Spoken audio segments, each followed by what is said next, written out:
Hello everyone, welcome back to Rapid Dentistry. So in this video we are studying about the malignant neoplasms of the epithelial origin. So in earlier parts we saw about the benign neoplasms and we also saw the oral potentially malignant lesions, that is your OPMDs. And so now we are studying about the malignant neoplasms, that is your cancers. Okay, so under this we are going to see your four types of cancers which come under your epithelial origin. So that is your squamous cell carcinoma, then your basal cell carcinoma, your verrucous carcinoma, and your malignant melanoma. So in this video we are going to see in depth, that is what is squamous cell carcinoma. Okay, so it is a malignant neoplasm and the most common malignant neoplasm in your oral cavity, and it is of epithelial origin. Okay, so another name for squamous cell carcinoma is your epidermoid carcinoma. Okay, and the most common cause of this squamous cell carcinoma is considered to be the smoking.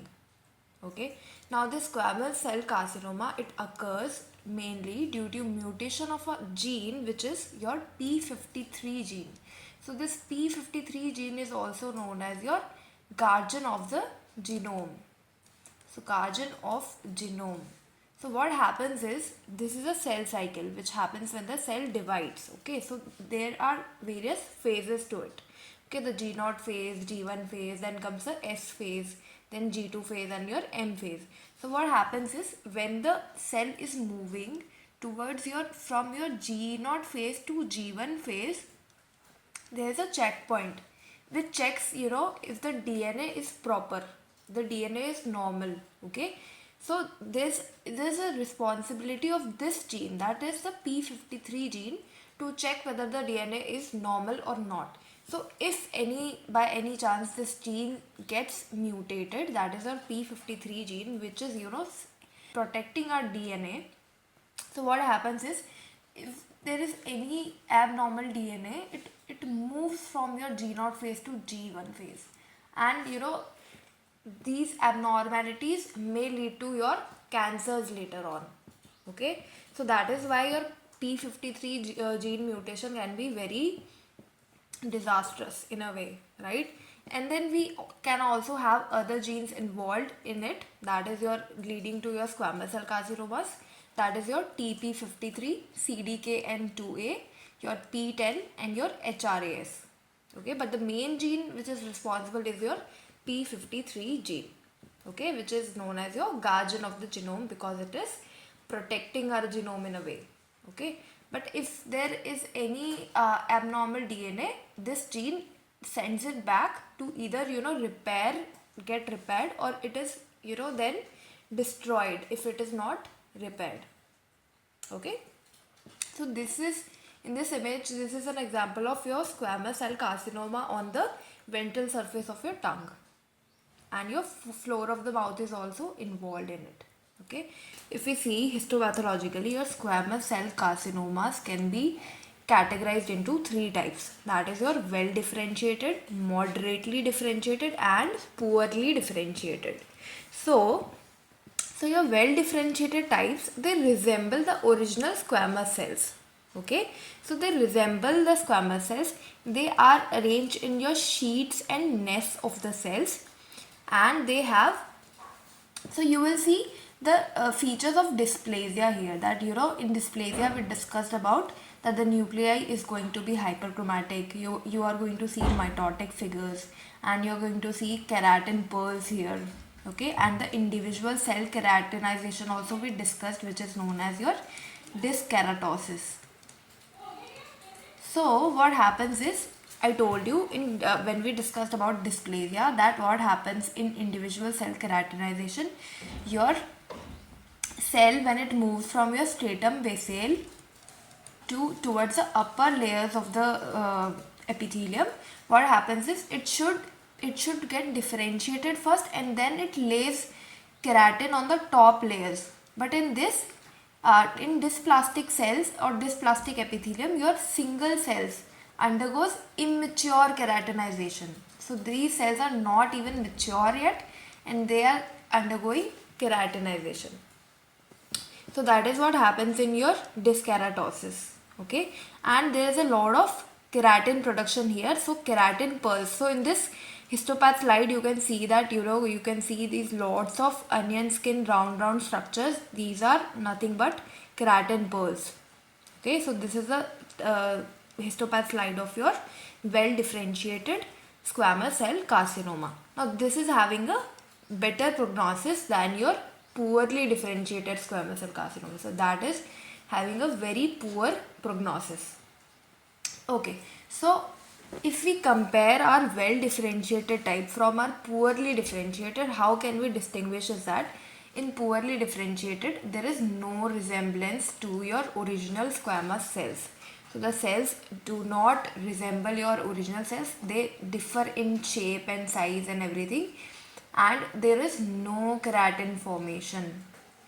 So no keratin pearls you are going to see here. Okay, also the cells, they lack any cohesiveness, so they are very haphazardly arranged, so they are not in proximity with each other.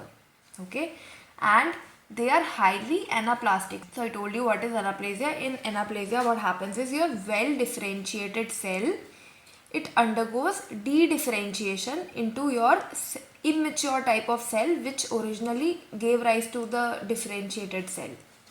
Okay, so that is your anaplasia, that is de-differentiation happens. So we had discussed about anaplasia in our previous parts. So these poorly differentiated squamous cell carcinoma have highly anaplastic cells, and these are very much aggressive also.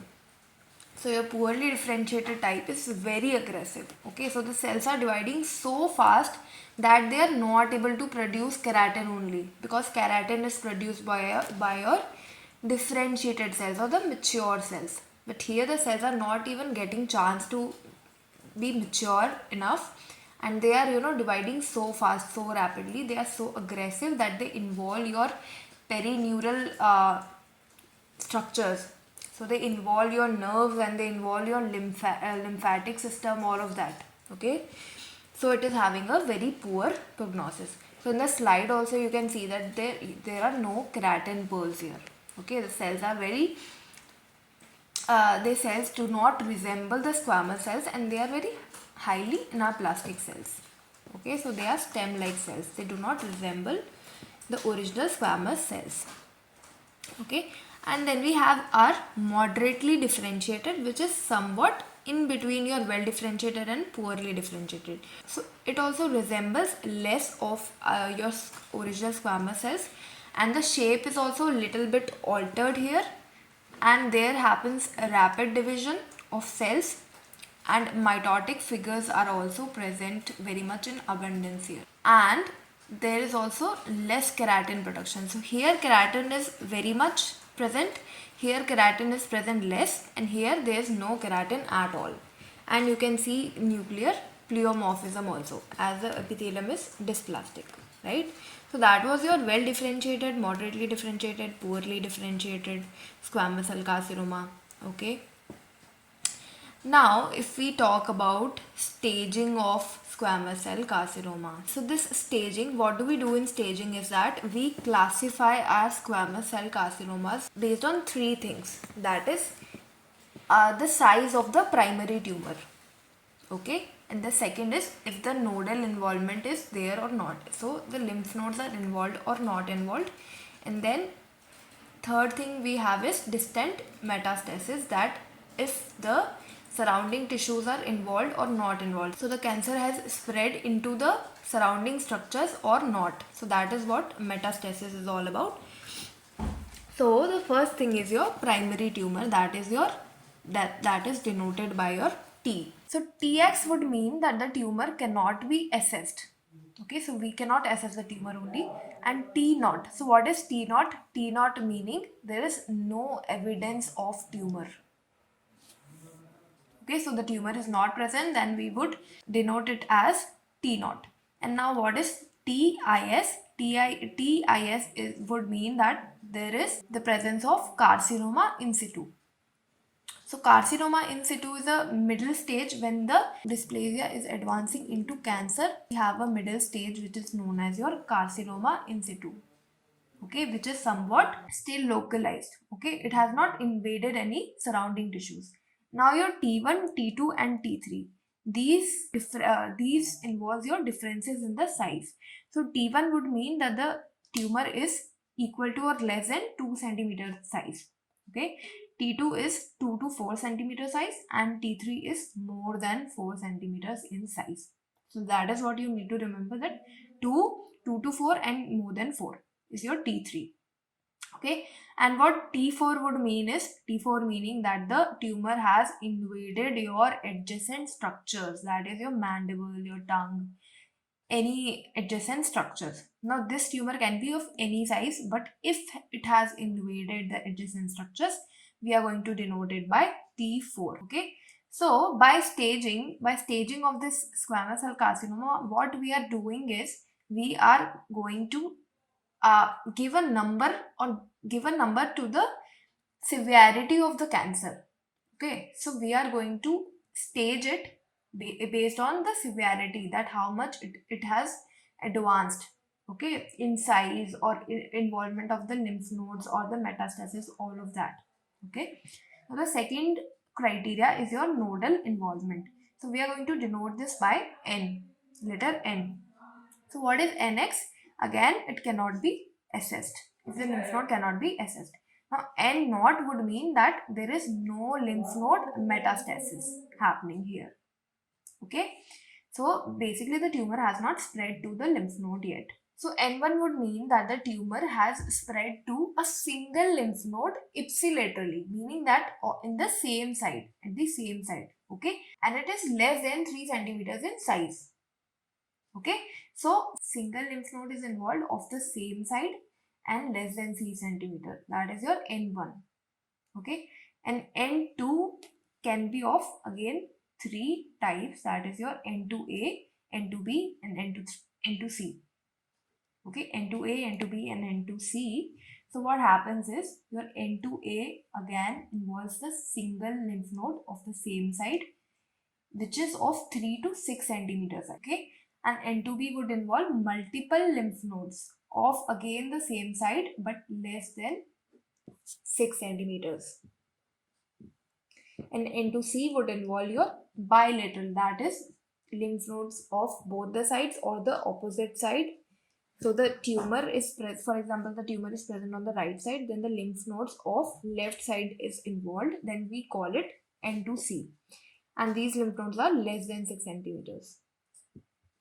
And N3 simply means that the metastasis to any lymph node which is more than 6 centimeter in size. Okay, so simple to remember this. Simply what we need to know is that your N1 is very simple. N1 would mean that it is less than 3 centimeter and same side, only one lymph node is involved of the same side. Okay, and N3 we know N3 is very simple, that the lymph node is involved which is more than 6 centimeters in size, and it is N3. So the only thing we need to remember is your N2. That can be your N2A, N2B and N2C. So N2A is single. Okay, if same side single, just 3 to 6 centimeter. Okay, N2B is your multiple, because we need to increase the severity when we move from N2A, N2B to N2C. So severity, how do we increase severity? We involve multiple lymph nodes which are again less than 6 centimeters in size. So all of these three, N2A, N2B and N2C, will be less than 6 centimeters in size. Okay, in N2B we involve multiple lymph nodes, in N2C we involve contralateral. So C would mean contralateral lymph nodes are also involved. Okay, so that was your second criteria, that is your nodal involvement. Now the third is your distant metastasis. For example, if the tumor has spread to the other adjacent organs or other adjacent tissues or not. So if it cannot be assessed, we will call it MX. And if there is no metastasis, then M0. And then if there is a metastasis, we call it M1. So very easy. M0 or M1. So if there is no metastasis, we call it M0, and if there is metastasis, we call it M1. So now, based on these three criteria, we make a group of 4 stages. That is your stage 0, your stage 1, 2, 3, and stage 4. So what happens in stage 0? That we have no nodal involvement, no metastasis, only tumor is in your carcinoma in situ stage. Okay, so that we would call it stage 0. Now stage 1 would involve your T1. So T1 we know that it is less than 2 centimeters in size. Okay, and your lymph node is not involved, metastasis is not involved. So stage 1 would involve T1. Okay, easy to remember. Now the stage 2 would involve T2. So T2 we know that T2 would involve our tumor size of 2 to 4 centimeters. And again the lymph nodes are not involved, metastasis is not there. So metastasis would occur at the end. So we don't need to remember this part. Okay, it will only come at the end. But your lymph nodes and tumors we need to remember. So till here it is sorted. Okay, till stage 2 we are sorted. That stage 2 would involve T2 and stage 1 would involve T1. Okay, and there will be no nodal involvement, no metastasis. Now in stage 3 we can have T1 also, we can have T2 also, and we can have T3 also. And in both T1 and T2 and T3 we can have N1, N1, N1. Okay, but specifically with T3 we can also have your N0. So N0 we knew that in N0 there is no lymph node metastasis, while in N1 there is single lymph node involved which is less than 3 centimeters in size. So what was N1? Your single lymph node is involved of the same site which is less than 3 centimeters. Okay, so T1 we know less than 2 centimeters, T2 we know 2 to 4 centimeters, and T3 we know more than 4 centimeters, right? So that was your stage 3. So stage 3 has 3 parts to it. So that is how you remember it. Okay, now the stage 4. Stage 4 would involve your T4. T4 meaning invading the adjacent structures. Okay, and if it is involving T4, we can either have N0 or N1. So N1 we know that single lymph node involving less than 3 centimeters, or it can involve N2 also, N3 also. So any N can be present and any T can be present, T1, T2, T3, T4, any of them. At the end, if metastasis is there, then we do not care that what is the size of the primary tumor, whether its lymph nodes are involved or not. We will directly put it into stage 4 because metastasis is there. Metastasis is already a very advanced thing because the tumor has spread to the adjacent structure, meaning it is very severe in stage. So it is already very dreadful. So it is directly put in stage 4. So that is it. That is what your stage grouping is all about. Now, if you talk about, there are certain subtypes of your squamous cell carcinoma. So you just need to know the names of it, that these are subtypes of squamous cell carcinoma only. Okay, so that is your basaloid squamous cell carcinoma, your spindle cell squamous cell carcinoma, adenosquamous squamous cell carcinoma, your carcinoma cunicatum, verrucous squamous cell carcinoma, your lymphoepithelial squamous cell carcinoma, is also known as transitional cell carcinoma. Alright, and then you have your papillary type, your acantholytic type, and your HPV positive or negative squamous cell carcinoma. So what happens in HPV positive? So HPV increases your risk of development of squamous cell carcinoma. This virus HPV has 2 molecules, that is your E6 and E7. But what happens is this E6, it causes mutation of your P53 gene, and your E7 causes mutation of your RB gene. So what happens, both of these genes are involved in your replication of cell. So what happens is, due to mutation of these genes, there is unnecessary or uncontrolled replication of cell starts due to these molecules E6 and E7. So that is what your HPV, that is your human papilloma virus, does. So this is given in your Schaefer's, and even the question is asked about these mutation of these genes, that what molecules causes mutation of these genes. So now we get into the risk factors which increase the chances of development of your squamous cell carcinoma. The first thing is your smokeless tobacco. Smoking is also a very important risk factor for your squamous cell carcinoma, but along with that you can also have your smokeless tobacco forms. So if the person is taking alcohol in excess, then that would also increase the risk of squamous cell carcinoma. Then your betel quid chewing, that is your pan ka patta. So that is your betel quid. So your betel quid chewing is also associated with your development of this cancer. Then other than that, your snuff dipping, your reverse smoking, that is when you put the lit part of your cigarette into your mouth, okay, and you inhale the smoke, and that is associated with your high risk of squamous cell carcinomas. Okay, now it is almost always associated with your pre-malignant lesions, and that these lesions can be your persistent leukoplakia or your OSMS. So most of the times these lesions they precede your this squamous cell carcinoma. Okay, then other than that, you have high UV exposure also as a very important risk factor. Okay, so your squamous cell carcinoma of the skin is developing, of the lip also is developing due to your high UV exposure or your sunlight, right? And if your diet is deficient in your vitamin A and vitamin C, that can also lead to your squamous cell carcinoma. And your immunosuppressed states and HPV infection, I told you. So these states like HIV or the transplant patients, they can also, their immunity is already suppressed, so they have high chances of development of your squamous cell carcinoma. Your males are more commonly affected than females, so the ratio is 2:1, and the age group is more than 40 years of age. Okay, so let's now see various locations where your squamous cell carcinomas occur, and we are going to see all of these in very brief.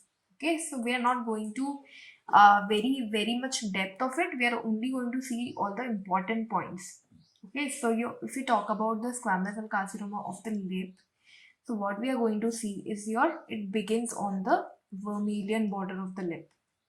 So vermilion border is here, where the lip ends and your mucosa starts. So it is a junction between your mucosa and the skin surface of the lip. That is your vermilion border gets involved, and what happens is there occurs thickening, induration, and ulcers. So there occurs ulcers. And what is induration? So this skin, so the surface of the skin, it becomes very hard, and that is known as your induration. Okay, so it becomes thick and hard, and it takes the form of ulcer. Now this defect can either become a crater-like defect, that is there could be a depression there in the center of it, or it could go exophytically. It could grow exophytically. For example, the second image I've shown, this lesion is growing outwards. So there's an outward cauliflower-like growth, that is papillary growth or the exophytic growth. Or it could grow like it could reach your deeper layers also, deeper layers of the epithelium. That would lead to a crater-like defect. Okay, now the metastasis for your lip carcinoma is less common, but it still may occur. If it is occurring, then it would involve your submental lymph nodes of the same side and your submaxillary lymph. So that was your carcinoma lip. The second is your carcinoma of tongue. So what do we see here is that it could be a painless mass or a ulcer which is indurated. Okay, it can be hard or thickened, or there can be pain present also if the cancer has become secondarily infected.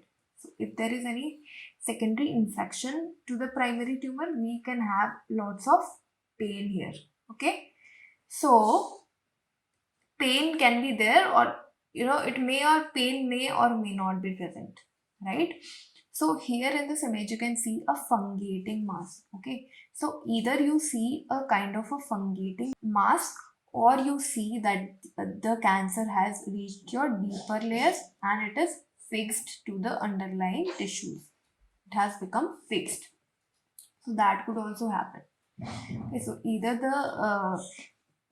the cancer becomes like it looks like a fungating mass, or it goes into the deeper layers and becomes fixed or indurated. Fine. Now the most commonly on the tongue we can have a lateral border involvement, or the ventral surface of the tongue is involved. Okay, so this is your ventral surface of the tongue, this is ventral surface or the lateral borders. So in this image you can see that the lateral borders of the tongue is involved here. Okay, now the metastasis of the carcinoma tongue is very much frequent, and also this metastasis it reaches both. It can also reach to your ipsilateral lymph nodes, that is the lymph nodes of the same side, but it can also reach the lymph nodes of the opposite side. So for example, in this image you are seeing that the cancer is involving your left side of the tongue.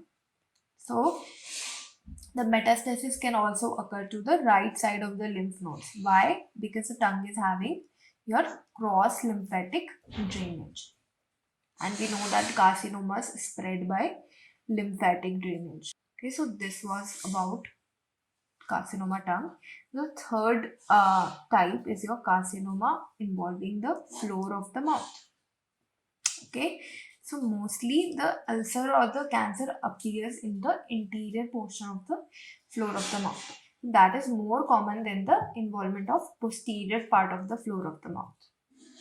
Okay, so the interior portion is more commonly involved. And what do we see? We see a indurated ulcer again. Now this ulcer may extend itself to the lingual mucosa of the mandible. So in this mandible you have a lingual mucosa inside of the mandible, right? So lingual mucosa may be involved, and even this cancer can spread to the mandible, to the tongue, to even the salivary glands also. So your sublingual or submaxillary glands can be involved. So this can spread to various adjacent structures, right? So it can extend into the lingual mucosa, mandible, tongue, all of these. Now, since it can spread to tongue also, what would it lead to? It would lead to your limited tongue movement. That is, your speech would become slurred. So if the tongue is not able to move very effectively, then it would lead to your slurred speech. And this cancer, it later on then metastasize into submaxillary lymph nodes. Okay, so the next one is your carcinoma of buccal mucosa. So in buccal mucosa, what is, you see the cancer along or inferior to the line opposite your plane of occlusion. So this is your plane of occlusion somewhat here, and you see your cancer developing along this line or slightly inferior to this line. And again you see the same things in all of these locations, that is there is a ulcer which is indurated. It can be painful or it may be painless also, and this may it may appear as a fungating mass, or it may involve the deeper layers. So this is common to all of these locations. This is common to cancer appearing on all these locations. Now the metastasis is common here also, and it may involve your submaxillary lymph nodes. Okay. Now the fifth type is your cancer of gingiva, carcinoma gingiva. So what happens is your mandibular gingiva is more common then your maxillary gingiva. Now here also you see erosive ulcers in your edentulous areas. So mostly it appears in the edentulous area, but it may also appear on the dentulous area also. Okay, and your attached gingiva is more commonly affected than your free gingiva here. Okay, and this cancer, it may invade, since it is, the cancer is involving a gingiva. So gingiva, we know that it is what is there in the proximity of gingiva: the periosteum, the bone, and the floor of the mouth, so the cheek. So if the mandibular gingiva is having the cancer, it would spread to your floor of the mouth or the cheek. And if the maxillary gingiva is involved, it would spread to your maxillary sinus, palate, so all of these. And here also metastasis is common, and it would spread to your submaxillary lymph nodes, your cervical lymph nodes, that is present in your neck. Okay. So that was about carcinoma of gingiva. Now the last part, that is your carcinoma of maxillary sinus. So this is very deadly. So the carcinoma of maxillary sinus would mean that it is already very much advanced and it is very deadly. Okay, now what would happen is, in this carcinoma you will see that there is swelling of your maxillary alveolar ridge. Okay, and the palate, and also your molars, maxillary molars will become loose. Okay, and if the patient is wearing dentures, then dentures would become loose. Okay, and there would also, if you see the face of the patient, you will see that there's a swelling of the face which is inferior and lateral to the eye. Okay, so this is the eye. You will see that inferior and lateral to the eye, you will see a big swelling. Okay, so like this, big swelling would be seen, and also there would be unilateral nasal discharge happening due to the involvement of maxillary sinus. So in this CT scan, you can see that there's a large tumor developing in your maxillary sinus. So it has obliterated the sinus completely. You cannot see the transparency of the sinus. Okay, so this was all about your squamous cell carcinoma.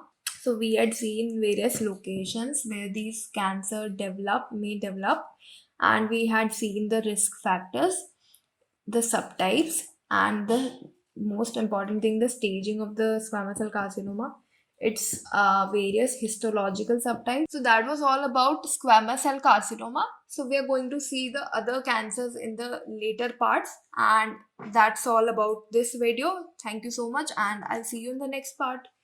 Thank you.